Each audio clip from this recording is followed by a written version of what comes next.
my name is Hassan Chaudhary. You're tuned into something hot. This is the Weekend Review. Assalamu alaikum, Amna.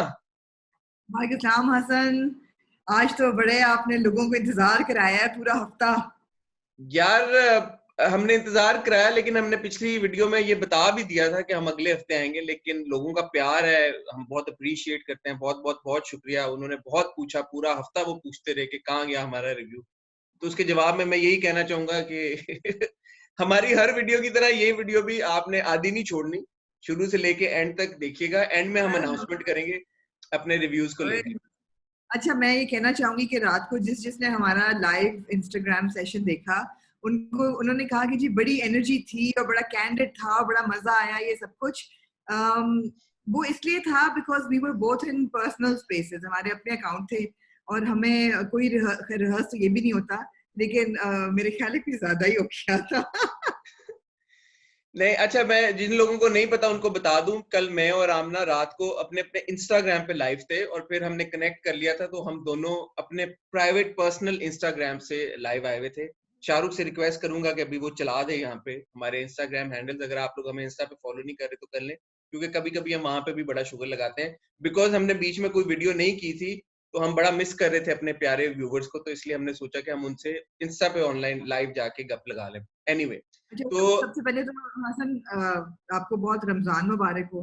आपको भी इंशाल्लाह कल आना। से रमजान शुरू हो जाएगा, और आप जरा सा व्यूअर्स को अभी बताना चाहेंगे कि आपकी रमजान की क्या रूटीन होगी, या आप एंड पे बताएंगे?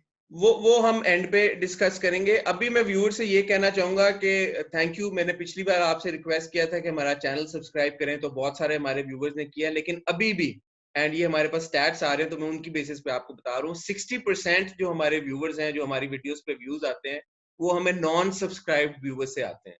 तो हमारी रिक्वेस्ट आपसे ये है कि हमारा चैनल प्लीज जरूर सब्सक्राइब करें। हम काफी अरसे से वेट कर रहे हैं कि हम 2 लाख व्यूज हिट कर दें। तो अगर आप मैथ करके सारी देखें, अगर एक वीडियो पे हमारे कोई लाख एक व्यूज भी आते हैं, तो 60,000 व्यूज हमें उन लोगों के आ रहे हैं जिन्होंने सब्सक्राइब नहीं किया हुआ। दैट मींस के मतलब उनके आधे भी अगर आप सब्सक्राइब करते तो हम 2-2.5 लाख सब्सक्राइबर्स पे चले जाए। तो प्लीज हमारा मतलब चैनल आप कहना सब्सक्राइब। चाहती हैं चंदा बराए सब्सक्रिप्शन आप मांग रहे हैं आज? इसमें कोई शर्म और आर की बात नहीं है, तो जरूर हमारा चैनल सब्सक्राइब करें, बेल आइकन पे हिट करें, ताकि आपको हमारे आने वाले सारे वीडियोस की नोटिफिकेशन आए। आज हमारे पास 6 ड्रामे हैं। जी, शुरू हो जाएं आप। सबसे पहले हम सबात को रिव्यू करेंगे, then we have Raje Ulfat, then we have कश्फ, उसके बाद थोड़ा सा हक, प्यार के सदके और ये दिल मेरा। तो शुरू करते हैं जी सबात से। आमना बताएं जी। हसन, मैं I have to say that हमने जो लास्ट एपिसोड में ऑब्जर्वेशन की थी वो they still run through this one as well. मगर बहुत लोगों ने कहा कि जी जो हसन का कैरेक्टर है उस पर आप लोगों ने बहुत ज़्यादा क्रिटिकल हो गया। I don't think we were too critical, and youngsters को थोड़ा सा क्रिटिकल होना चाहिए उनके साथ, because that's how they learn. I do think कि ये एपिसोड बेहतर थी फॉर हसन एंड उनकी, और जो अनाया की इक्वेशन बन रही है वो बहुत क्यूट थी। सो उनका ट्रैक मुझे डेवलप होता हुआ लग रहा है। I am so glad that Anaya is she is a strong willed girl, मगर ऐसी नहीं है कि वो पीछे पड़ जाए लड़के के। ऐसी नहीं है कि शी स्ट्रॉन्ग विल्ड है, लेकिन ऐसी नहीं है कि लड़के को देख के छुई मुई हो रही है या कह रही है कि तुम मुझसे मेरे पास क्यों बैठे हो, मतलब मुझसे बात क्यों कर रहे हो लाइब्रेरी में, ऐसा नहीं है। तो she was very open to being his friend, and she realises कि उसकी एटीट्यूड में फर्क है, but she of course has said के उसकी नानी के डेथ के बाद उसके बहुत असर हुआ है, बट शी डजंट नो कि नहीं उसका असर है ये। अच्छा, ये आपने अच्छा पॉइंट रेज किया और इस पे मैं आता हूँ, लेकिन पहले जो मैंने एक बात करी थी कल आपसे, इंस्टाग्राम पे भी किसी ने ये पूछा कि व्हाई डू यू डिसलाइक अमीर गिलानी। तो मेरे ख्याल में ऐसी कोई बात नहीं है, ना आमना और ना ही मैं, हम कभी भी किसी हम मैं अमीर बारहा गिलानी बात। को कभी नहीं, जिंदगी में कभी नहीं मिली, ना ही मेरी उनसे कोई बात हुई है, बल्कि सवाल से पहले मुझे पता भी नहीं था कि वो कौन है। And when we review, we have to reiterate, it is not in a personal space, it is in a professional space. हम एक बंदे की परफॉर्मेंस को रिव्यू कर रहे हैं, उसको नहीं कर रहे रिव्यू। तो there are no personal comments and ऐसी कोई बात नहीं है। बट हैविंग सेड दैट, जैसे आमना आपने कहा कि इस एपिसोड में जो अमीर के सीन्स हैं, मुझे वो पिछले एपिसोड के मुकाबले में बहुत बेहतर लगे। अब वो मुझे नहीं पता कि वो जैसे जैसे उनकी जो मैं पिछले एपिसोड में भी बात कर रहा था कि जैसे जैसे उनकी परफॉर्मेंस खुल के आ रही है सामने, वैसे वैसे हमें अंदाजा भी होना शुरू हो जाएगा। और जो क्यूट मोमेंट्स की बात आप कर रही हैं अनाया और हसन के बीच में, अगेन जिस तरह से उनकी स्टोरी आगे बढ़ी है ना, क्यूट रोमांस है जैसे आप कह रही हैं, बट ऐसा भी नहीं है कि in your face kind of एकदम ही उनको प्यार हो गया एक दूसरे के साथ। हालांकि लग रहा है कि अमीर की नहीं, फीलिंग्स थोड़ी स्ट्रांग है, अनाया अमीर ऐसा जो है नहीं वो लग रहा कि वो सोच रही है एकदम उन लाइंस, अमीर अनाया जो नहीं है वो सोच रही एकदम उन लाइंस पे शादी कि पे मुझे पहुंच गई। आप ऐड कर लें पहले, क्या कह रही? मैं कह रही थी कि अमीर जो है वो एकदम शादी पे पहुंच गया है, लेकिन ये है कि अनाया की बहुत नेचुरल है। And I have to say that marvellous delivered the character very well, कि वो बहुत नेचुरल मतलब एवोल्यूशन है उसकी और हसन की रिलेशनशिप में। एक चीज मैं यहाँ पे पता है, एक और चीज ऐड करना चाहूंगा। कल मैंने देखा एपिसोड, बिकॉज मैं देखता हूँ एक दिन पहले, फ्रेश रहे मेरे दिमाग में। तो कोई उसके 3.5 मिलियन के करीब व्यूज पहुंच गए हैं ये 2-3 दिनों में। तो एक चीज ये भी नोट वर्दी है कि सबात जैसा ड्रामा जो कि तीसरे चौथे एपिसोड के बाद इतनी एक हाइप बिल्ड हो गई है उसके अराउंड, तो स्क्रूटनी भी उतनी ही ज्यादा होगी।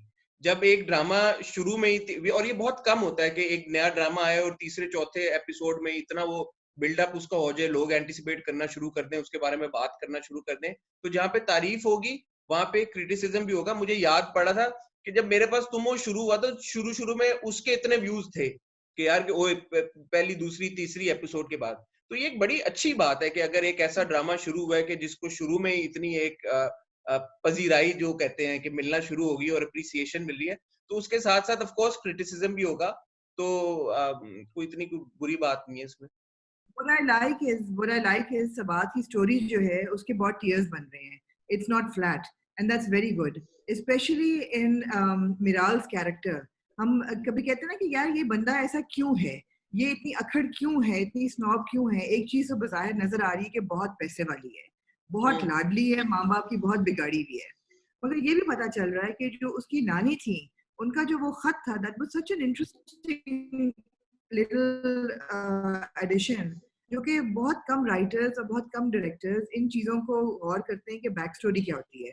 वो जो नानी का खत था और नानी के जो डर थे about being old and about झुर्रियाँ पड़ जाएं, और मैं उनकी तरह नहीं होना चाहती जो बुढ़ापे में रोए बैठ के मैं ऐसी थी, लेकिन I don't want to lose my beauty and my looks, and that's exactly the advice that she is always given Miral, दैट बेटा ये खत्म हो जाएगा, ये लुक्स खत्म. I thought that was a very very interesting turn. Yeah. And of course Miral character development हमें नजर आ रहा है that she is a control freak. वो जो Yes. उसकी दोस्त है वो कहती है कि तुम्हें अब अली बुरा लग रहा है, तो तुमने तो उसकी पर्सनालिटी ये डिजाइन की है इस तरीके से. Yeah. This is who you wanted, and now that he's become that person that you wanted, you don't want him anymore. Yes. Yes. Bottom I, bottom line. जी जी, कैरी ऑन. I'm done. आप बोले.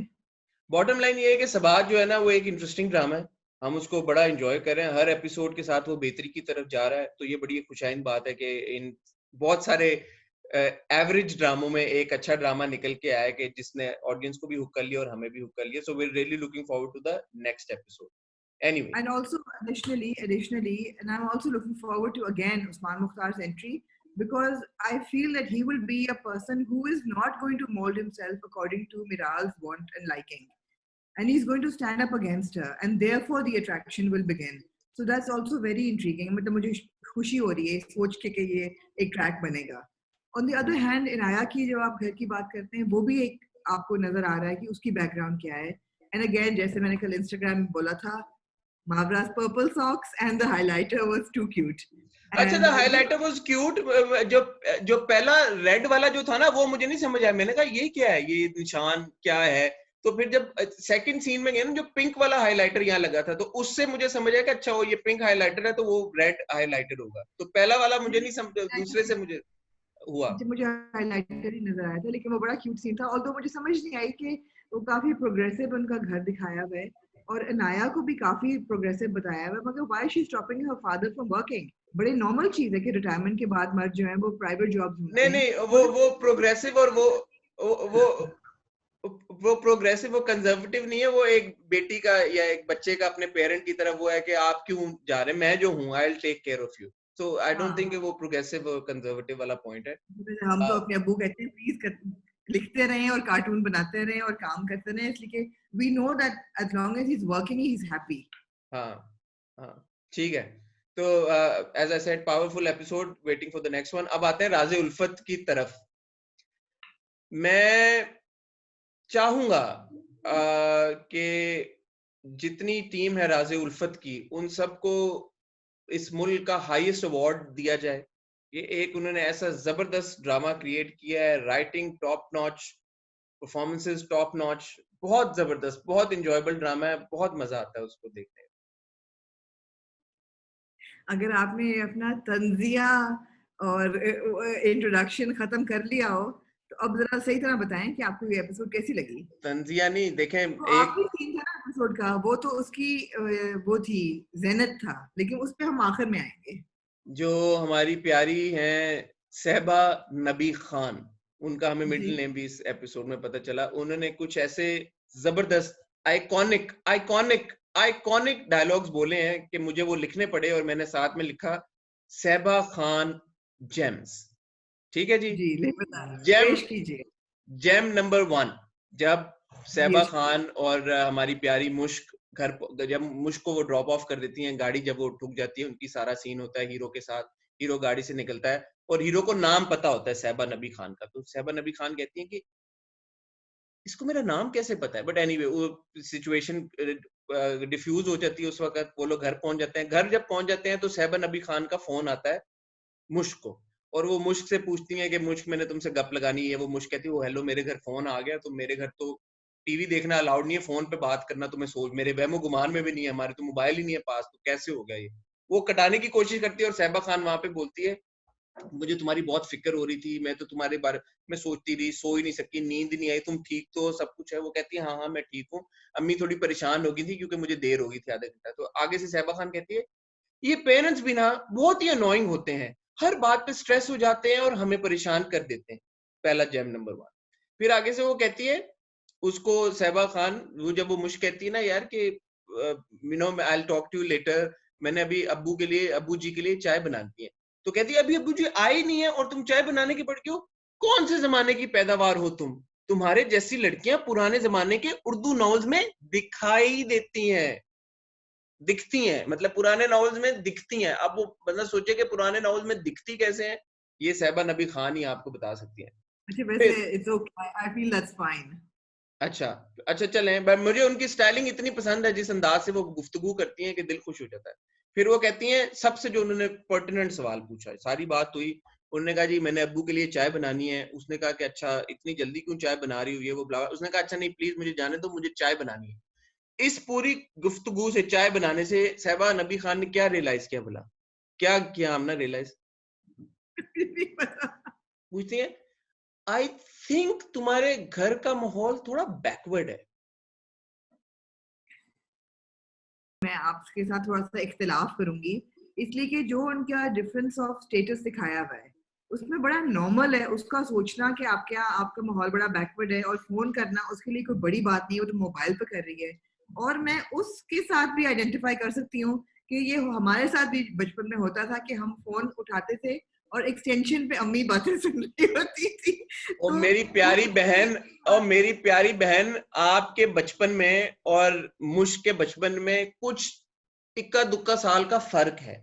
तो कहने का मकसद यही है कि वो जो स्टोरी दिखा रहे हैं मुश्क की और मुश्क के घर की, वो कोई 15-20 साल पुराने जमाने की स्टोरी लगता है, ऐसा लगता है, ऐसा एहसास होता है कि वो जो चीजें जो कह रहे हैं, जिस तरह की मतलब अब जो डेवलपमेंट हो गई है सोसाइटी, जिस एतबार से आगे बढ़ गई है, मेरे हमारे सबके घरों में होता है कि फोन पे बात करें, अम्मा ने उठाया दूसरी से पूरी बात ही सुन ली।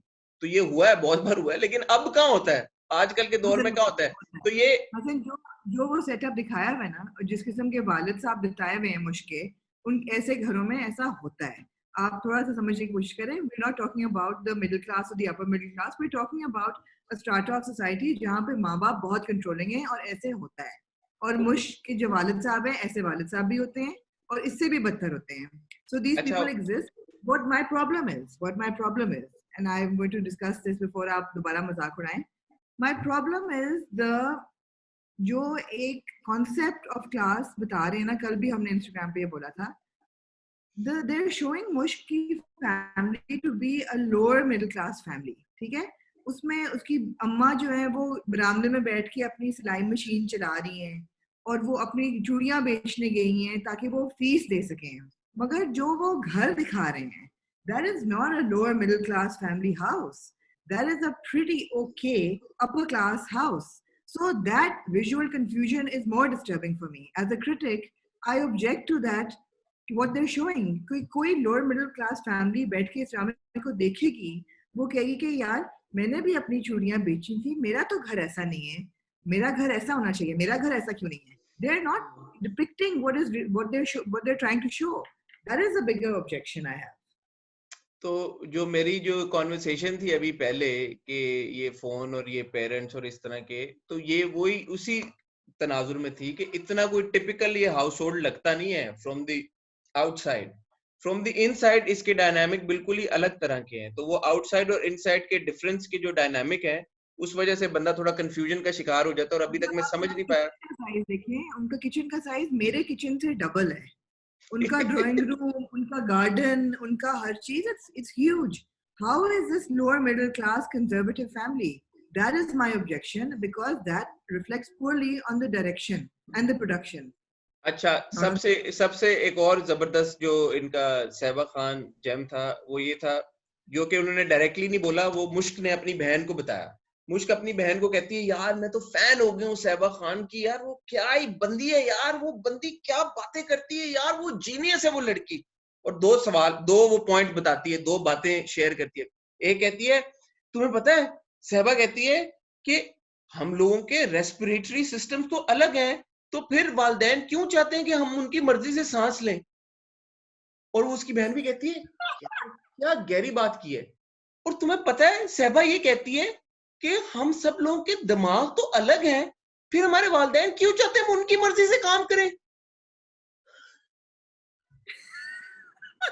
और उसकी बहन भी कहती है, यार ये आप देखें कि सहबा नबी खान हमारा नेशनल ट्रेजर है. जितनी उनके अंदर इंसाइट है दुनिया को लेके, सोसाइटी को लेके, जितनी उनकी अंडरस्टैंडिंग है, फोन पे 1 सेकंड में बात करते हुए उन्होंने पता लगा दिया कि अगले घर का माहौल है कंजर्वेटिव है.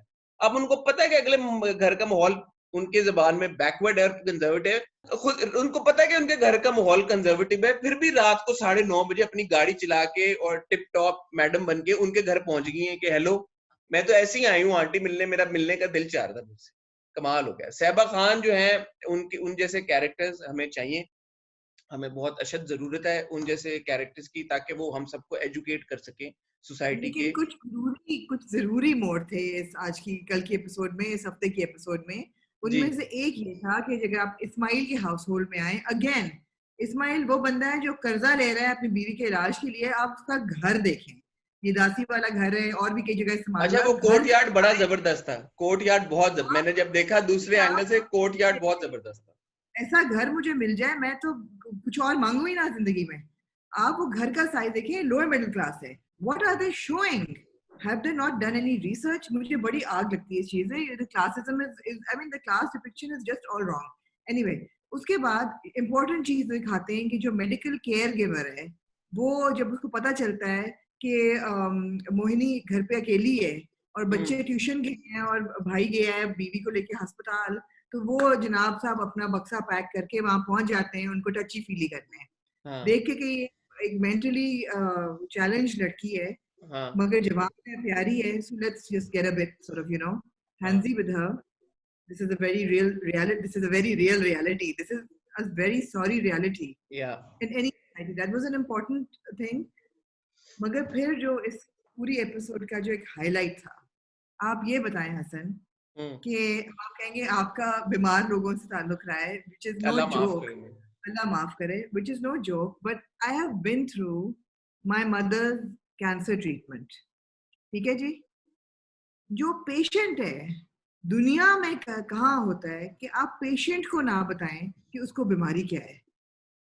मतलब है, एक तो डॉक्टर पेशेंट कॉन्फिडेंशियलिटी होती है. डॉक्टर सबसे पहले पेशेंट को बताता है. अगर पेशेंट नहीं समझने के काबिल, तो फिर हस्बैंड को, माँ बाप को, whatever. But how do you not tell the patient what is wrong with you? पहली बात तो ये है. दूसरी चीज ये है कि nowhere in the world does any diagnosis that comes on a piece of paper say cancer, बड़ा बड़ा cancer. और दूसरा पेज पीछे वाला कहेगा last stages of cancer. It's like survival chances 0. बस death, verdict Doon Doon death. Doon Doon. Exactly. I mean, it was so unnecessary. You see, this is a good story, I feel. But all these little things take away. No, it's an okay story. ऐसी stories बहुत हैं यार. Upper class की लड़की, lower class की लड़की, उनकी दोस्ती, बीच में एक अदद वो जो लड़का आया है. अब वो जो लड़का है उसको ऑब्वियसली वो मासूम लड़की पसंद है. दूसरी लड़की को उसका नेबर नोमी पसंद है जो उसको चकमा दे रहा है. अभी शक्लें मत बनाए. The story wouldn't be bad if the execution was better. एक और बड़ा मजे का सीन है जब सहबा खान नोमी के घर से निकलती है और नोमी के घर से मेन रोड पे गाड़ी चलाने की बजाय सर्विस लेन के अंदर गाड़ी चला रही है. पर चलो समझ में आ सकता है कि वो अभी अभी नोमी के घर से निकली है तो इसलिए वो उसी सर्विस लेन में जा रही है. आगे आगे जाती है, एकदम उसे मर्सिडीज नजर आती है लेफ्ट पे खड़ी हुई व्हाइट कलर की. सहबा खान, अगेन मैं कह रहा हूँ कि वो एक गिफ्ट है हमारे पास सोसाइटी पूरी के लिए. तो उनको एकदम क्लिक करता है कि यार ये मर्सिडीज तो मैंने कहीं पे देखी हुई है. अकेली गाड़ी से उतरती है, रोड पे वहीं पे गाड़ी खड़ी करती हैं, गाड़ी से बाहर आती हैं, मर्सिडीज को देखती हैं, नंबर प्लेट को देखती हैं, एज इफ उन्हें याद है कि नंबर के कौन सा था गाड़ी का. ग्रेट सहबा खान, जबरदस्त. फिर वो घर को देखती हैं, फिर उनको एकदम उसी वक्त अंदाजा होता है कि यार ये घर तो मैंने देखा हुआ है. इतनी देर में लड़का बाहर निकलता है, लड़के से इंटरेक्शन होती, कहती है तुम ये तो उनका घर है, किसी का अंकल का नाम लेती है, सिकंदर अंकल वो घर है. सारे इतनी देर में उसकी लड़के की अम्मी बाहर आती हैं. अच्छा, लड़के की अम्मी जब बाहर आती है ना तो ये भी उनको देखती है, वो भी इनको देखती है कि जैसे पहली बार देख रही है.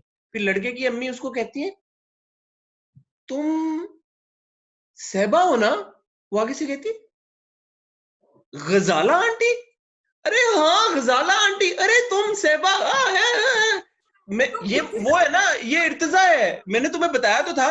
ओ हेलो आंटी, अगर आप पहले मिल चुके हो एक दूसरे के साथ और अगर आपने उसको बताया हुआ कि वो इर्तिजा है तो फिर ये क्या है कि तुम सहबा हो गजाला आंटी. इसकी क्या मतलब तुक थी? इतना वो अब्सर्ड था वो पूरा सीन.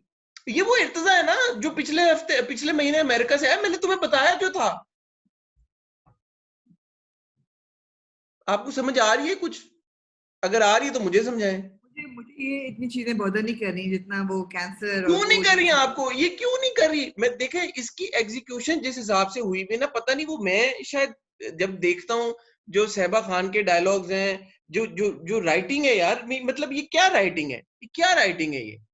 वो कह रही है आंटी ने कहा, आंटी जो उसकी मम्मी है मुश्की, और मैं चाहूंगा कि प्राइम मिनिस्टर इमरान खान साहब अगर हमारा वीकेंड रिव्यू देख रहे हैं, प्रेसिडेंट आरिफ अलवी साहब, आर्मी चीफ साहब, क्यों सबसे देख रही होंगे हमारा रिव्यू सबसे अंकल. सबसे मेरी गुजारिश है कि हाईएस्ट सिविलियन और मिलिट्री अवार्ड दिया जाए ये जो हमारा खानदान है मुश्का. क्योंकि आंटी कहती है पूरे खानदान और मोहल्ले में हमारी मिसालें दी जाती हैं कि हमारे घर में हर काम टाइम पे होता है.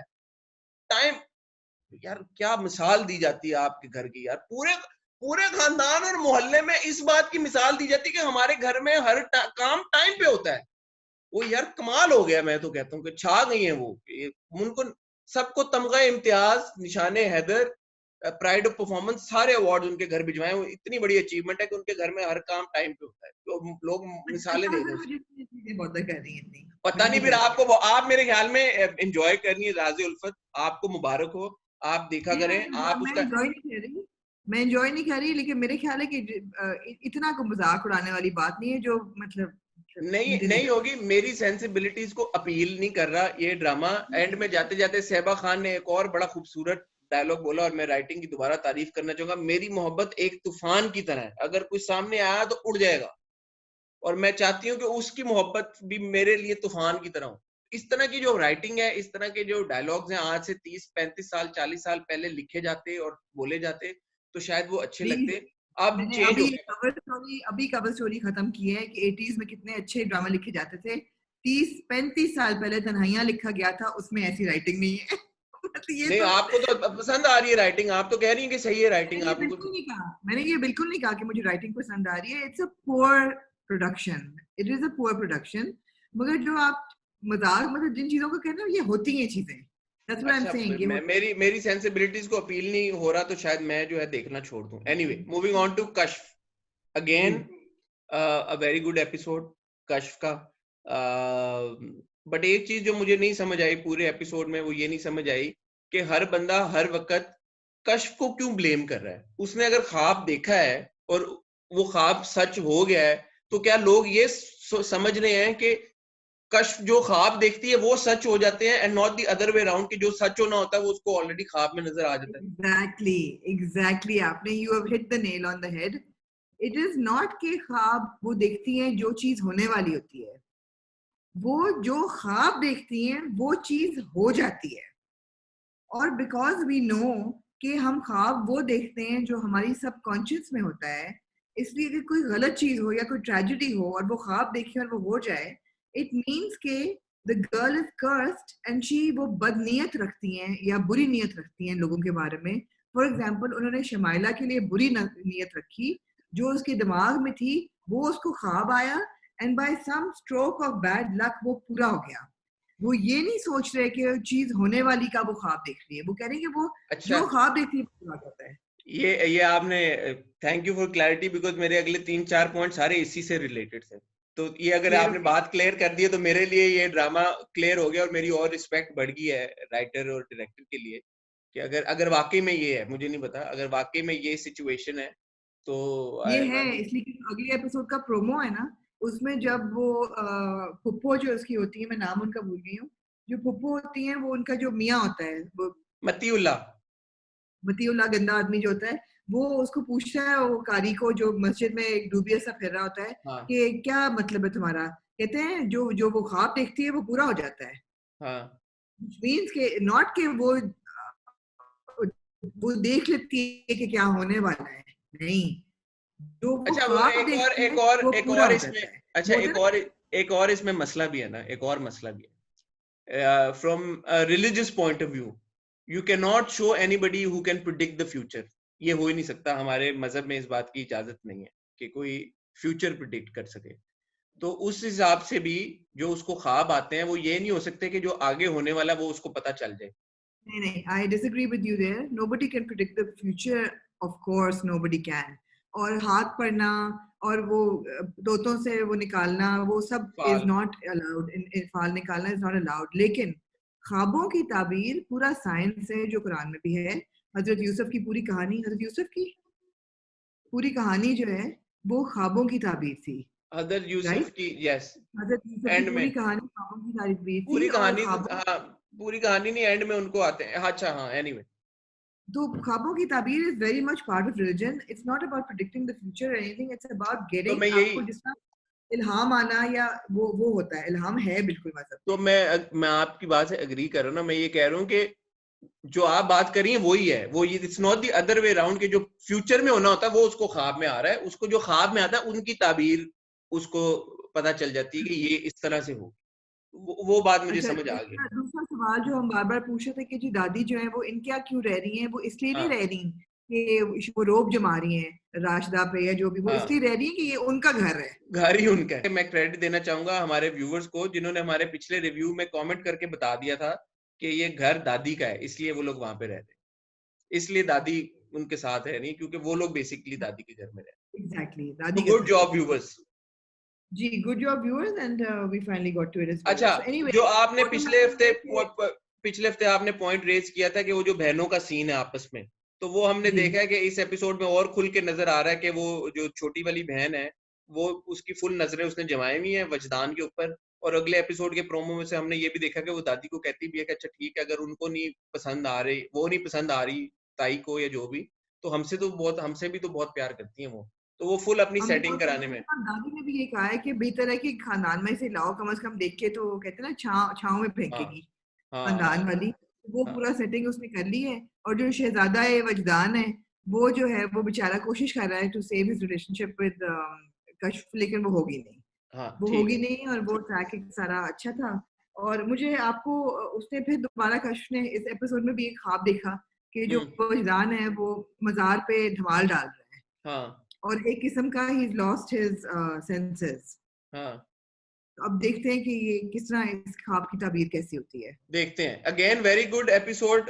कश्फ का एक्टिंग सबकी बड़ी जबरदस्त थी. मैंने बल्कि हीरा को पर्सनली मैसेज भी भेजा. मैंने कहा यार मुझे बहुत अच्छी लग रही है हीरा की एक्टिंग, जबरदस्त, बहुत, सबने बड़ा जबरदस्त काम किया है. और मुझे एक सीन बड़ा अच्छा लगा जो कि मुझे थोड़ी सी होप जागी कि जब शुरू में कश्फ के साथ वो पूरी सीन हो रहा होता है ना शादी, जब वो चली जाती बारात ये वो, तो the father kind of took a stand कि नहीं आप ये क्या बात कर रही हैं, भाभी को समझाएं, ये मेरी बेटी के बारे में ये बात कर रही हैं। और फिर वो आंटी जब थोड़ा सा आगे होती हैं तो वसीम अब्बास साहब अपना हाथ भी यूं करते हैं कि नहीं मेरी बेटी को टच ना करना। लेकिन कुछ सीन्स के बाद वो फिर कहते हैं कि मेरी बेटियों के लिए कमी है कोई, मैं तो उन जगह कराऊंगा जहाँ पे सबसे ज्यादा हक मेहर मिले और ये और वो। तो वो मुझे जो होप थोड़ी सी जागी थी वो बिल्कुल डूब गई कि वो बाप जो है दूसरा वो। मेरा जो पूरा एक सीक्वेंस होता है ना कि शादी की बारात जिस तरीके से उनकी नहीं आई और दूल्हा मर हाँ गया बेचारा, और वो सारा आई thought that was a bit poorly produced, क्योंकि शादी शमाइला की तो मतलब खत्म होने के अगले दिन ये लोग अपने घर बैठे हुए हैं, they should be going to the ससुराल। थोड़ा सा इनको चाहिए था उसमें उस सीन में इन्वेस्ट करते कि पता लग ही नहीं रहा कि कुछ ट्रेजेडी हुई है घर नहीं में। नहीं, वो लग रहा है वो आती है अगले दिन अपनी छत पे पूरा जोड़ा लेके और वो पूरा वो जोड़ा नीचे आती है, फैले। It was a simple scene, लेकिन ऐसा कुछ नहीं मुझे लगा कि जैसे कि इट वाज अ क्योंकि फुल वो सीन। उनकी स्टोरी में इतना डाइवर्ज करने की जरूरत नहीं थी ना, शुमैला की तो स्टोरी नहीं है ना, कश्फ की story at the end of the day. एक डायलॉग है शुमैला का जो मैं पॉइंट आउट करना चाहूंगा, उसके बाद will move on to the next drama. उसने कश्फ को बात करते हुए कहती है तुम्हारे मुंह से निकले चंद अल्फाजों ने मेरी जिंदगी खराब कर दिया। तो अल्फाजों नहीं मेरे भाई और बहनों, अल्फाज, अल्फाज itself is a plural of लव्स। If I am not wrong, अगर मैं गलत हूं तो प्लीज मुझे करेक्ट कीजिएगा। तो ये होना चाहिए था तुम्हारे चंद अल्फाज ने।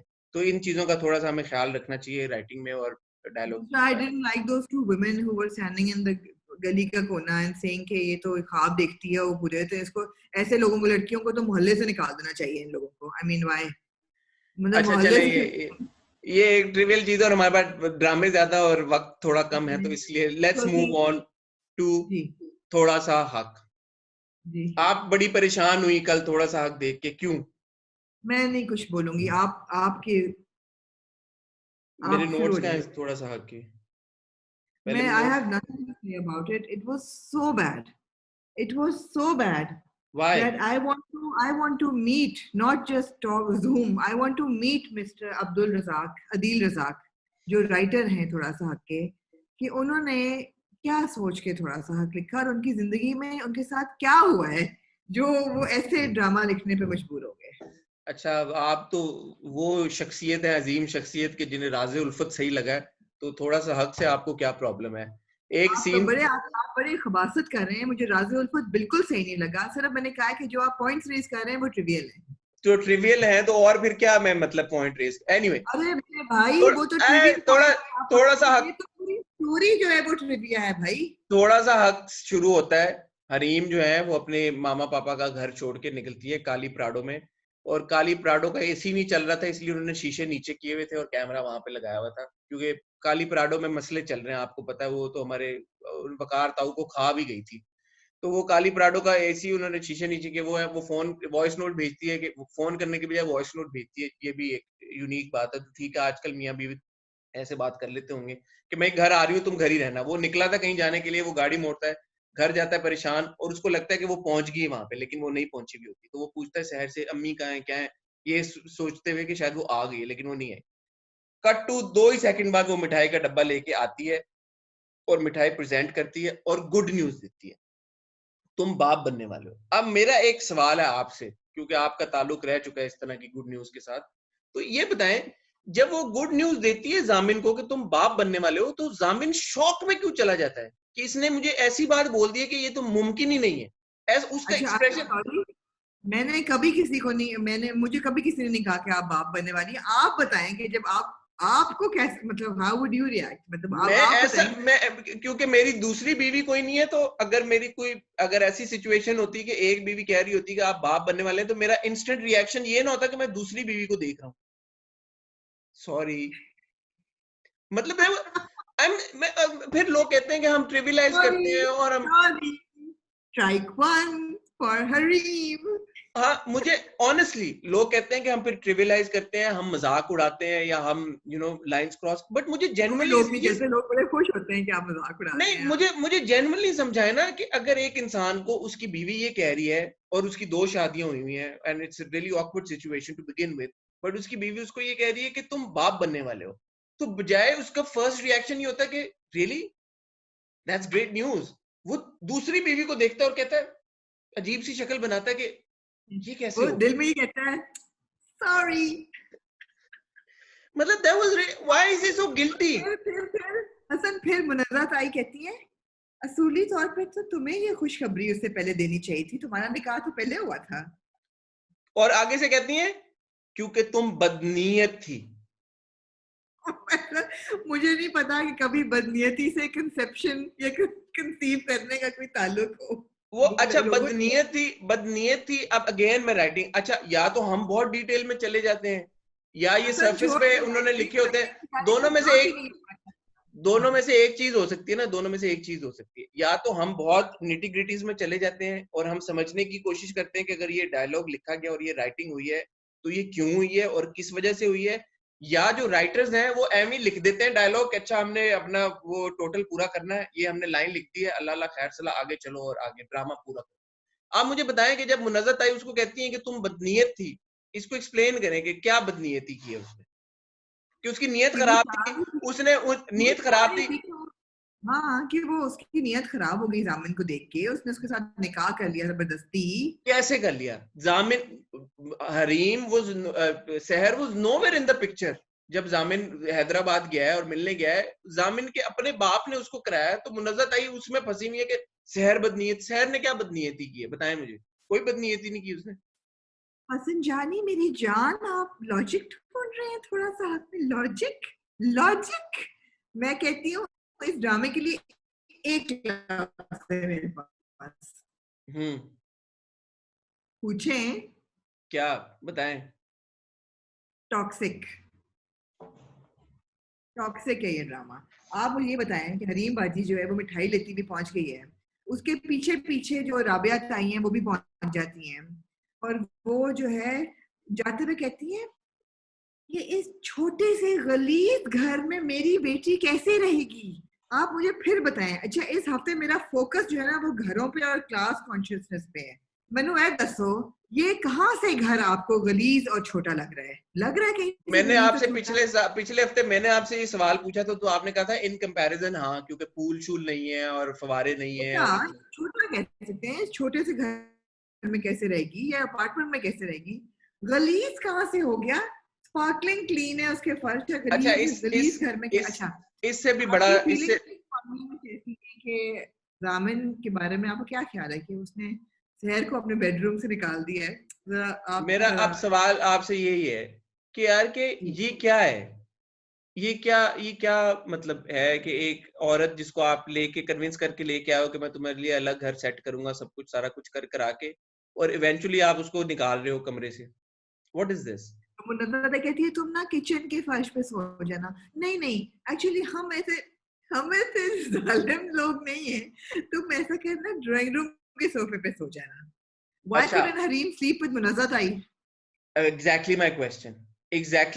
Why couldn't Hareem sleep with Munazzat Ai? Why couldn't Hareem sleep with Munazzat Ai? Why couldn't Hareem and Munazzat Ai have shared the bed? Why couldn't have Hareem and Seher shared the bedroom and Zamin slept out आप पागल हो गए? हरीम और on सहर the में से outside on the sofa? मतलब why he needs to taken charge ना? अच्छा, सबसे important जो अब वो डायलॉग हुआ, सब कुछ हुआ, वो उसको आती है हॉस्पिटल से चेक करा के डॉक्टर से, और वो उसको आपने कहती है, थप्पड़ की बात ही नहीं की जो और वो डीप उसको हो कहती गया है था। कि तुम बीवी नहीं हो, तुम मिस्ट्रेस हो। मिस्ट्रेस का मतलब पता है ना?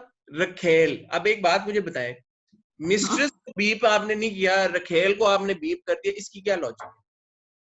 शायद इसका मुझे मैसेज को मिस्ट्रेस ना समझ आए और अवाम को मिस्ट्रेस ना समझ आए और अवाम को रखेल समझ आ जाए। मतलब क्या है ये? आपने फिर बोला ही क्यों अगर आपने उसको ब्लीप आउट करना था? क्या है? मतलब मुझे नहीं पता ये पैमरा के रूल्स हैं या चैनल का अपना रूल्स है या क्या है, लेकिन ये जैसे रुसवाई ड्रामा हम देख रहे थे, रुसवाई ड्रामे में जहां जहां रेप या ज्यादती आया था उन्होंने बीप कर दिया उसको, वर्ड को। तो अगर आप इंपॉर्टेंट सोशल इश्यूज पे ड्रामे बना रहे हैं, पूरे पूरे ड्रामे अगर बनाने की कोशिश करें, और अगर आप वो इशू बोल ही नहीं सकते, तो ये क्या क्या मतलब किस तरह की लॉजिक है? ये क्या है? Really weird. दूसरा मेरा मेरा एक परपेचुअल प्रॉब्लम है उन लोगों के साथ जो एक बात हुई भी बता नहीं सकते। शहर के मुंह में क्या जुबान उसकी कटी हुई है, मतलब उसको प्रॉब्लम क्या है? कितनी वो वो भाई अनोइंग वो बार है। बार पूछ रहा है कि वो भाई क्या किया। पूछ रहा है तुमने क्यों मारा, तुमने क्यों मारा? तो वो आगे से नजर कह रही है तुम इसकी चमड़ी उधेड़ दो, तुम्हें चाहिए इसको मारो, इसको आगे से। हशर कर दो, ये कर दो, वो कर दो। वो ये नहीं कह रही कि इसने मुझे रखेल बोला है, she call me your mistress you asshole. She can't say that. Why Hasan, why? वो अगले सीन में हमने देखा ना, वो कह रही होती है कि उसने इतना गंदा लफ्ज मुझे कहा है कि मैं तो जामिन को बता भी नहीं सकती।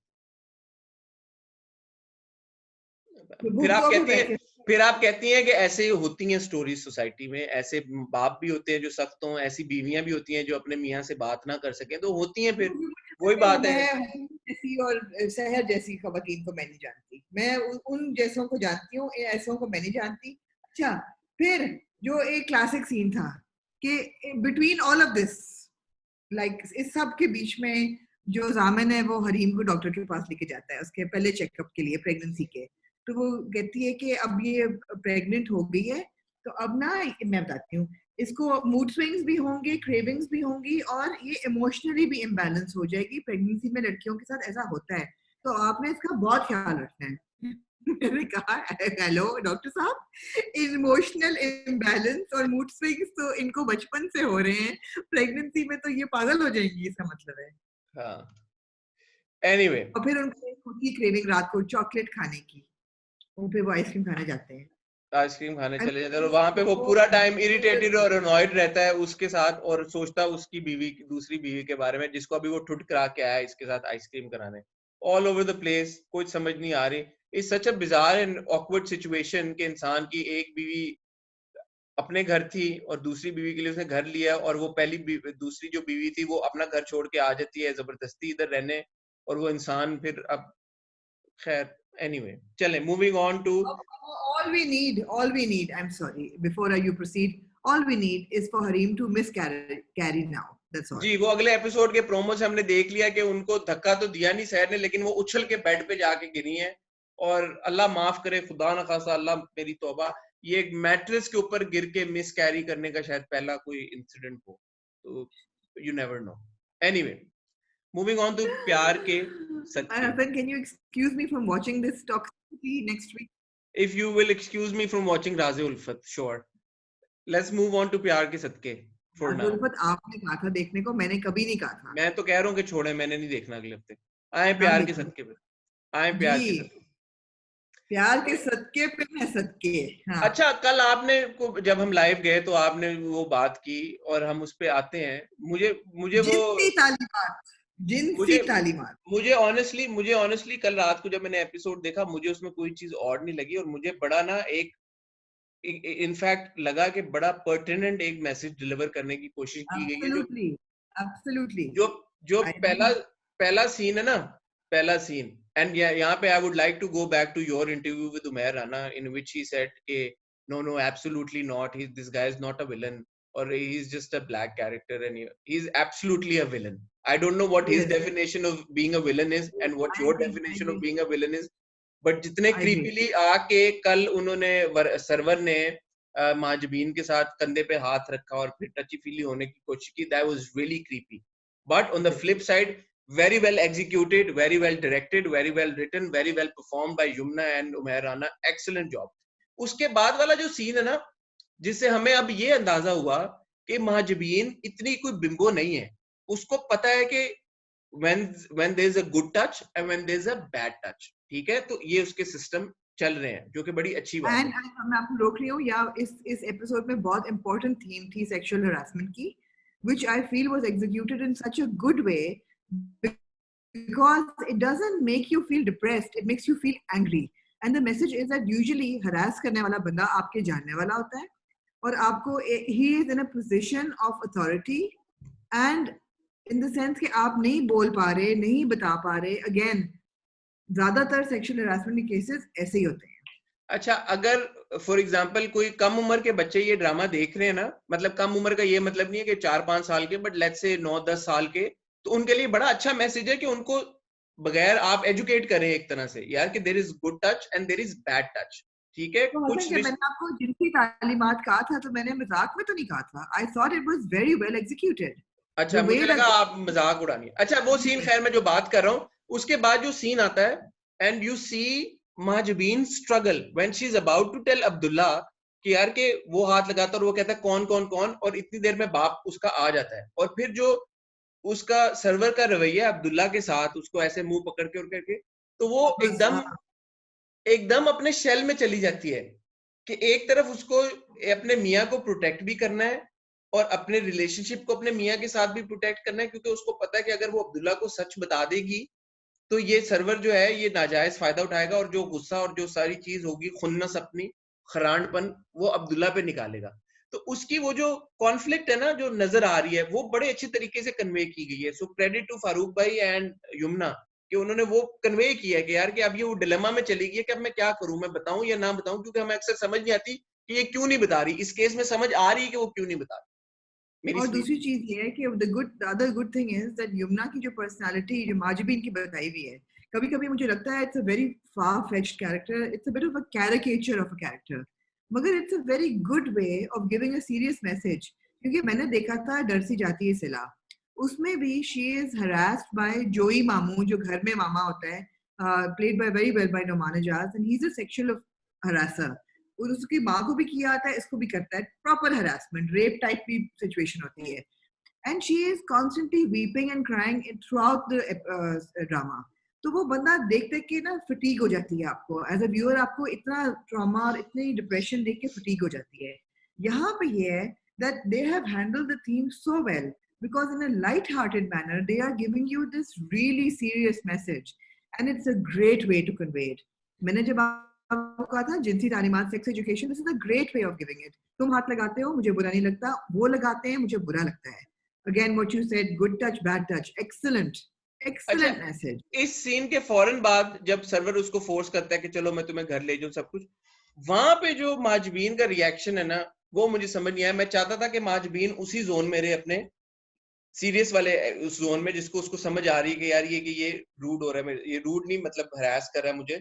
बट वहां पे मुझे थोड़ा तो कभी कभी मुझे लगता है कि माजबीन का कैरेक्टर इतना कॉम्प्लिकेटेड और कॉम्प्लेक्स है कि उसको हैंडल नहीं किया जाता इन लोगों के साथ। मैं यमुना की बात नहीं कर रहा, Yamuna is brilliant through out, but in terms of writing कहीं कहीं उसके डायलॉग्स और उसकी इस तरह की एग्जीक्यूशन हो जाती है कि उसको बहुत ही मतलब नीचे लगा देते हो। अभी आपने पिछले सीन में दिखाया कि she smart enough to realise कि what's good touch and what's bad touch, and एकदम now she is fell into servers trap, और जब उसको कहता है खाना खाओ तो वो खाना भी शुरू कर देती है और गुफ्तगू भी करना शुरू कर देती है सर्वर से कि अच्छा अब्दुल्ला ने तो मुझे कभी नहीं कहा, और ये सारी बीते मतलब शी अंडरस्टैंड्स कि सर्वर मगर हो रहा है। कॉन्फ्लिक्ट है उसके जहन में, कॉन्फ्लिक्ट है कि ये मेरा ससुर है बेसिकली। लेकिन एक छोटा बच्चा भी अगर आप हरास होता है with bad, of course harassment होती है, बैड टच है, छोटा बच्चा भी अवॉइड करता है उस इंसान को जो उसको बैड टच दे रहा है या हरास कर रहा है।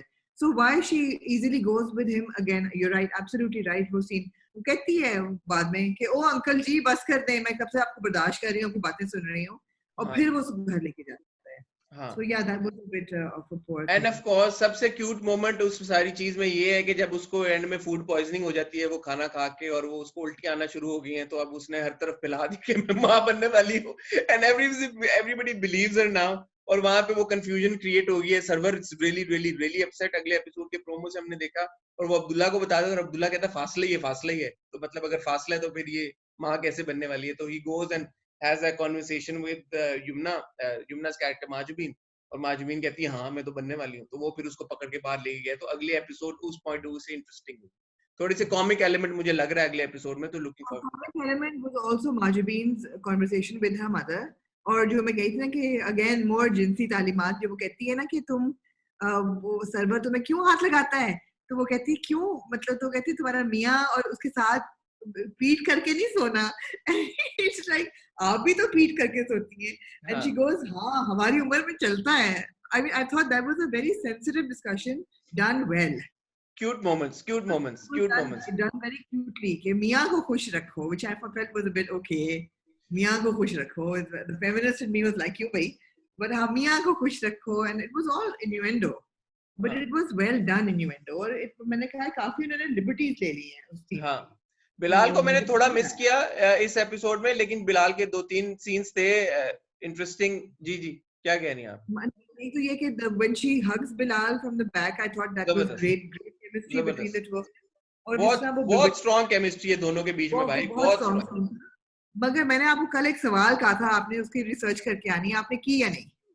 वो आमना टाइम बड़ा थोड़ा, लेट्स मूव ऑन, आगे आगे चलते हैं। तो ये दो, वो मुझे पता आप किस सवाल की बात करेंगे, इस्लामी पॉइंट ऑफ व्यू से ऐसा है या नहीं है, बट वो उसने कहा था बड़े बुजुर्गों से हमने सुना है कि पीट करके सोना चाहिए या नहीं सोना चाहिए, तो उसने कोई अच्छा। ऐसा ये बात नहीं की ऑथेंटिक बेसिस पे जिस पे हम रिसर्च करें। एनीवे अच्छा, बिलाल के जो 2-3 सीन से, एक जिसमें द मदर फाइंड्स आउट यार कि हेलो इसको तो बाहर रिसेप्शन पे बिठाया हुआ है, तो शी गोज अराउंड एंड वो उसको कमरा दे देती हैं, एक वो डेवलपमेंट हुई। दूसरी डेवलपमेंट ये हुई कि मुंशी साहब का जो फेक उन्होंने भांडा कि उन्होंने पैसे इधर उधर की, एम्बेजलमेंट की, तो वो उन्होंने Now Sarwar is doing it very cleverly ना, Sarwar बहुत cleverly और बिल्कुल विलन है, outright dark विलन है, वो cleverly कर रहा है। एक तो वो मुंशी जी को फ्रेम कर रहा है कि वो पैसे embezzle करते रहे हैं, ऊपर से he is rekindling his relationship with बेगम मंसूरा, हाँ कि उसको कैंडल जला रहा है, कह रहा है मेरे कमरे में फ्रेश फ्लावर्स नहीं आए बड़े दिनों से, फिर उसको हाँ किताब बैठ के पढ़ रहा है, so he's kind of rekindling his romance with his wife ताकि उसको हाँ शक ना हो,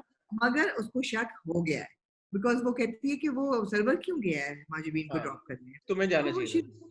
हाँ समझ गई। अच्छा, ये जो सर्वर जो बहुत ही मुंशी जी का जीना हराम कर रहा है ना, मुझे वो थोड़ा सा और लग रहा है कि क्यों इतना बेचारे के पीछे पड़ गया यार, बट चलो ठीक है, वो आई गेस प्लॉट पॉइंट है कि उसको मना किया गया था रिश्ते से, तो इसलिए वो बदला ले रहा है। एनीवे मूविंग ऑन टू ये दिल मेरा, एंड आई हैव टू से आई लव दिस एपिसोड। पिछले 2 एपिसोड से मैं क्रिटिसाइज कर रहा हूँ और मैं I stand by that criticism, but इस एपिसोड में स्टोरी आगे बढ़ी और बड़े जबरदस्त तरीके से बढ़ी।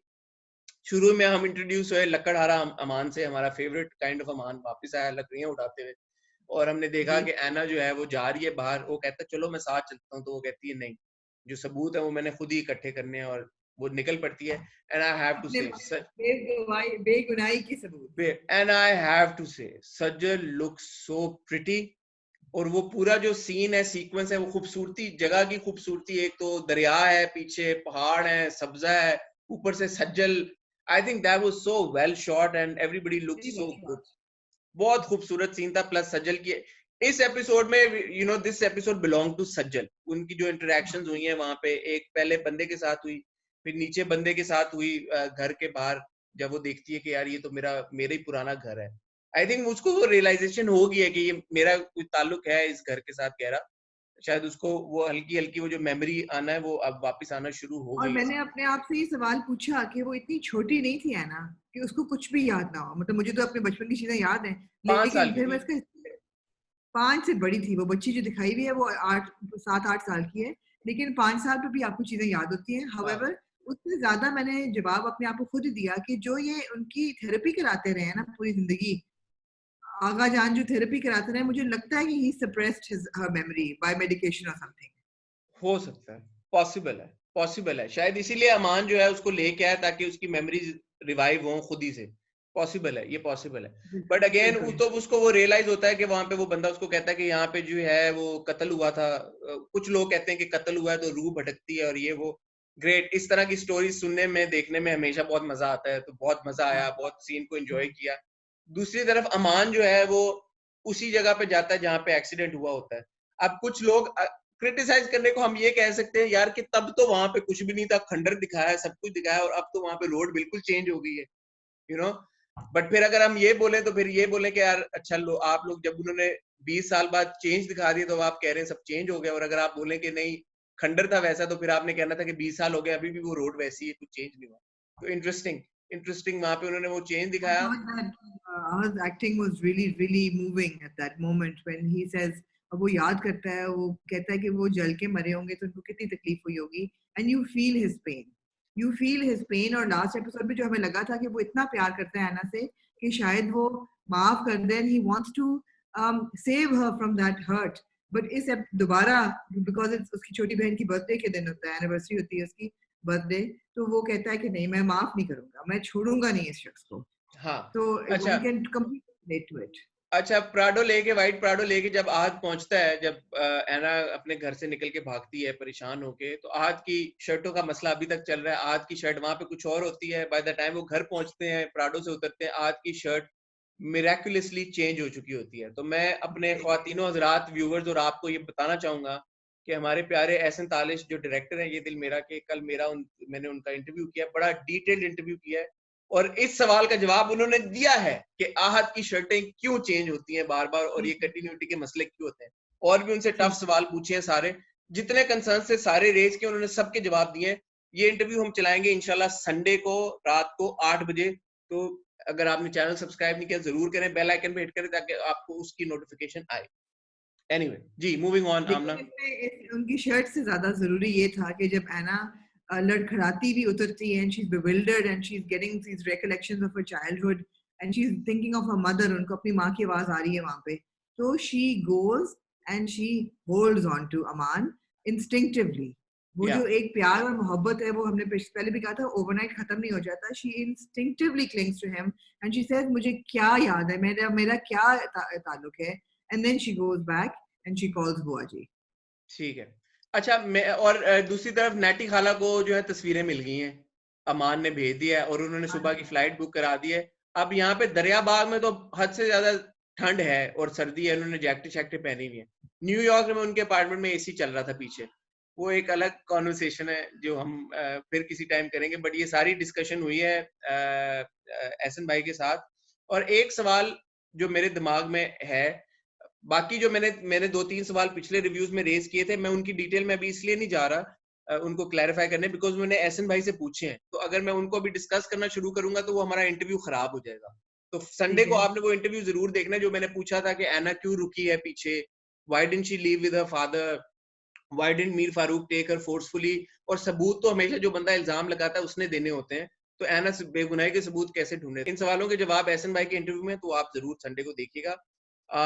फाइनली लेकिन हसन एक सवाल है, हसन मेरा आपसे एक सवाल है. हेलो जी हेलो हसन, हेलो हेलो जी जी. जी जी जी जी मेरा आपसे सवाल ये है कि जहां तक अब मुझे नजर आ रहा है मिस्ट्री तो सारी सॉल्व हो गई है.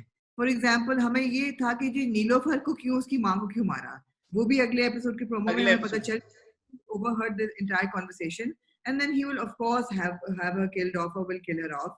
ये भी मुझे ख्याल आ रहा है कि बुआ जी लेके आना को भागेंगी और वहां पे जब गोली चलेगी और भी दोनों को पकड़ लेंगे और बुआ जी को कहेंगे कि तुमने पालना है एना को और तुमने जो कुछ देखा है इसको दबा जाओ वरना you will live to regret it.